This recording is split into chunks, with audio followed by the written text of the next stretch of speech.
There's about hundreds, if not thousands, of credit cards in the market now. These credit cards are separated in 6 different categories, I would say, based on the annual fee, benefits they offer, and credit score required to get approved. I think there's maybe 5 normal categories of credit cards that people like you and I can apply for. Then there's the 6th category that's only available for the ultra wealthy, and they're mostly offered by invitation only. In this video, I'll break down these 6 categories of credit cards and show you how you can move up the credit card ranks.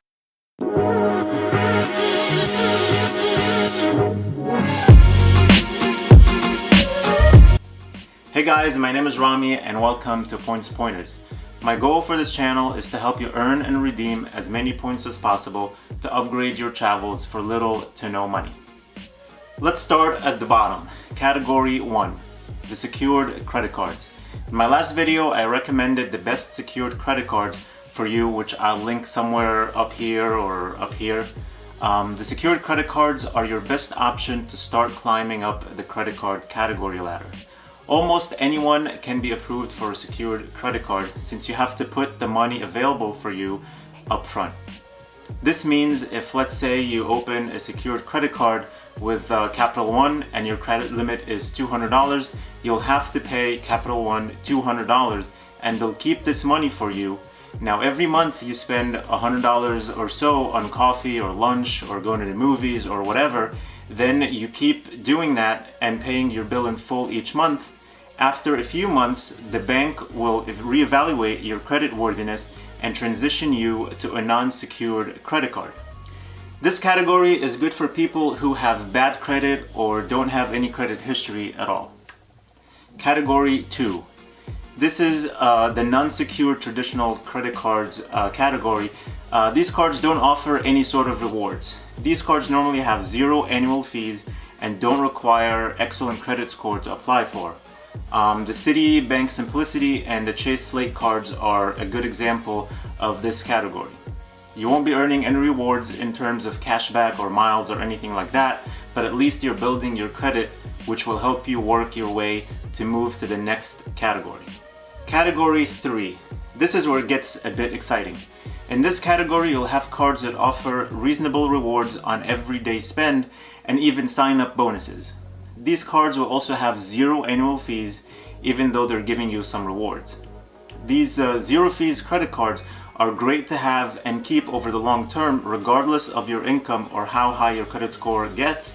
The reason is you'll keep increasing the average age of your credit accounts when you keep these cards open, and that really helps with your credit score and credit history. And the plus side is that they don't cost you anything to keep them open. An example of category 3 cards is the Chase Freedom card. This card comes with $150 cashback sign-up bonus after you spend $500 in the first 3 months. So right off the bat, you're getting about 30% discount on your first $500 you spend on stuff that you would normally buy anyway. In addition to that, you'll get 5% cashback on categories like gas stations, supermarkets, department stores, and others. And these categories change every quarter, and you earn 5% back on up to $1,500 of combined spend in these specific categories every quarter. Other cards in this category of cards, the category 3, are the American Express Everyday, American Express Blue Cash, the Citibank Double Cash, and the Discover It card. For this category, you'll need a credit score of at least mid to upper 600s and an annual income of about $30,000 or higher. Category 4. This is where things get really interesting and exciting. The cards in this category can come with sign-up bonuses worth over $500, sometimes over $1,000 when redeemed effectively. These sign-up bonuses can get you a few round-trip economy flights or sometimes an international business class flight. Credit cards in this category have annual fees that are normally around $100 and can go as high as $195. One of my favorite cards in this category is the Chase Sapphire Preferred, which I also talked about very specifically. I'll put the link somewhere up here or up here. Other cards in this category are the Citibank Thank You Premier card, the American Express Premier Rewards Gold, as well as some airline co-branded cards like the JetBlue Plus, the Delta Gold Amex, British Airways card from Chase, the City A Advantage card. There's also hotel co-branded cards in this category, like the Hyatt card, the IHG Premier, and the SPG Amex. Many of these cards offer benefits like priority boarding, free checked bags, coupons to access airport lounges for a limited number of times per year, and even some of the hotel co-branded cards offer one night free every year that you have the card. This category is where you'll earn a lot of points from sign-up bonuses and spend on things like travel, dining, and entertainment purchases. In order to apply for these cards, you'll need a credit score of about 700 and an annual income of at least $40,000. Category 5, the most premium and prestigious credit cards you and I can get. These cards come with an annual fees of $450 or even up to $550 for the Amex Platinum, for example. Even though the annual fee on these cards might turn people away, I always say that the higher the annual fee, the better the benefits. The cards in this category are all about the perks. A typical perk is getting lounge access with these cards at the airport. The best lounge access card, in my opinion, is the Amex Platinum. Besides the Priority Pass membership that comes with all the other cards in this category, with the Platinum card you can get into the Delta Sky Clubs when flying Delta, even in economy, and you also get access to the Centurion lounges, which are probably some of the nicest lounges for domestic travel in the US. You can buy your way into some of these lounges, but it can cost up to maybe $50 per visit. That can add up pretty quickly, so these cards definitely come in handy in that regard.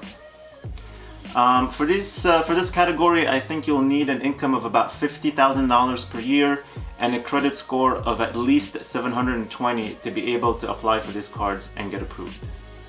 Category 6. This is the ultra premium credit cards that are by invitation only. These are like the most famous Amex Centurion card, mostly known as the Black card, and the JP Morgan Reserve card. To get the Black card, for example, you normally need to spend over $300,000 per year on other Amex cards in order to maybe get an invitation to apply for it. And for the JP Morgan Reserve, you need to have $10 million with Chase in order to get that card. Hope you learned something here from this video. Please leave any comments or thoughts in the comments below. And finally, thank you guys for watching. And if this is the first time here, I would love to have you subscribe, because every week I'm publishing videos that will help you earn and redeem a ton of credit card points and frequent flyer miles that will enable you to travel the world for little to no money.